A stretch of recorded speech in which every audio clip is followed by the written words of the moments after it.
What's the difference between a budget, a forecast, and a long-range plan? These three terms cause a lot of confusion, even inside companies. But once you understand them, FP&A makes a lot more sense. So let's talk about these three very important financial processes that are widely misunderstood. Let's start with the budget. The budget is your financial plan for the entire year. FP&A builds it before the new fiscal year starts, and it usually takes several months because every number needs to be validated, challenged, and aligned across dozens of teams. This plan defines what we expect to achieve next year and how we will allocate resources. The budget lays out in detail sales expectations, cost of goods, operating expenses, profit and cash expectations. This becomes the company's official target for the year. Once the budget is approved, it is locked. It's a commitment. The budget is also the basis for employee bonuses. If your company has performance bonuses, they are often tied to how much the business performs above or below the budget. This is why companies take budgeting so seriously. It drives accountability across the entire organization. Budgets are typically created once a year and they don't change. In my entire FP&A career, only once was I in a company where the budget actually changed mid-year, and that was because the sales were coming very below expectations. So senior leadership felt like we had to update the budget so it was more realistic and didn't impact people's bonuses so much. But that is the exception. Most companies keep the same budget all year long, even if the actual performance changes. Another important decision is that the budget is bottoms up. That means you start at the most detailed level and all of that rolls up into the full company budget. This bottoms-up approach ensures accuracy and ownership. Every team is responsible for the numbers they provide. So if you work in FP&A, you constantly be clarifying this. The budget is the original plan, not the latest updated forecast. Now let's talk about the forecast. The forecast is the company's best estimate of how we're going to perform based on the latest data available.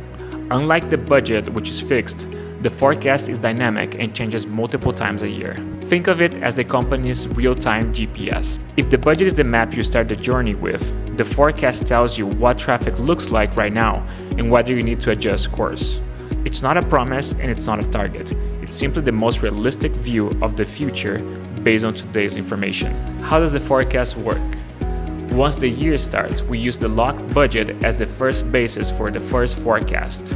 Then as new information comes in, we start to update the forecast based on that information. It reflects things like latest sales trends, market conditions, new costs or savings, and risks and opportunities. The goal is simple. Show the latest expectations of where the business will land by the year end. Most companies update the forecast monthly or quarterly. And this is important. Unlike the budget, the forecast can and should change. If sales jump unexpectedly, we update the forecast. If raw material prices go up, we update the forecast. If competitors launch something disruptive, same thing. It constantly evolves because it's based on reality, not based on assumptions like we did months ago when doing the budgeting. If you work in FP&A, you work closely with all business units to understand what's happening in the business and make an accurate forecast. Why is forecasting important? Because leadership uses forecasts to make important decisions. Do we need to cut costs? Are we able to hire more people? Is the sales pipeline strong enough?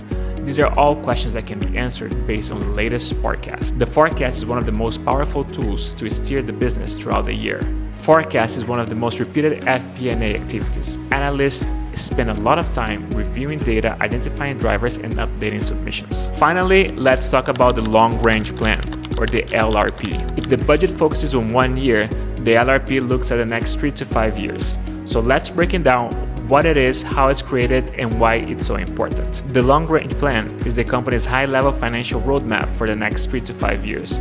It's not about precise numbers, it's about direction. It answers big strategic questions like, where do we want sales to be 3 to 5 years from now? How much profit do we want to generate? What investments are needed to get there? And which markets or categories will fuel the growth? The LRP is the bridge between the company's strategy and its financial targets. It's much less detailed than the annual budget and includes more strategic elements like entering new markets, capacity expansion, major capital investments, new product launches, and long-term revenue and margin targets. The LRP is usually built once a year and involves collaboration between the executive leadership, FP&A, marketing and sales teams, supply chain and operations across other teams in the organization. It's top-down, meaning that leadership starts by setting big targets.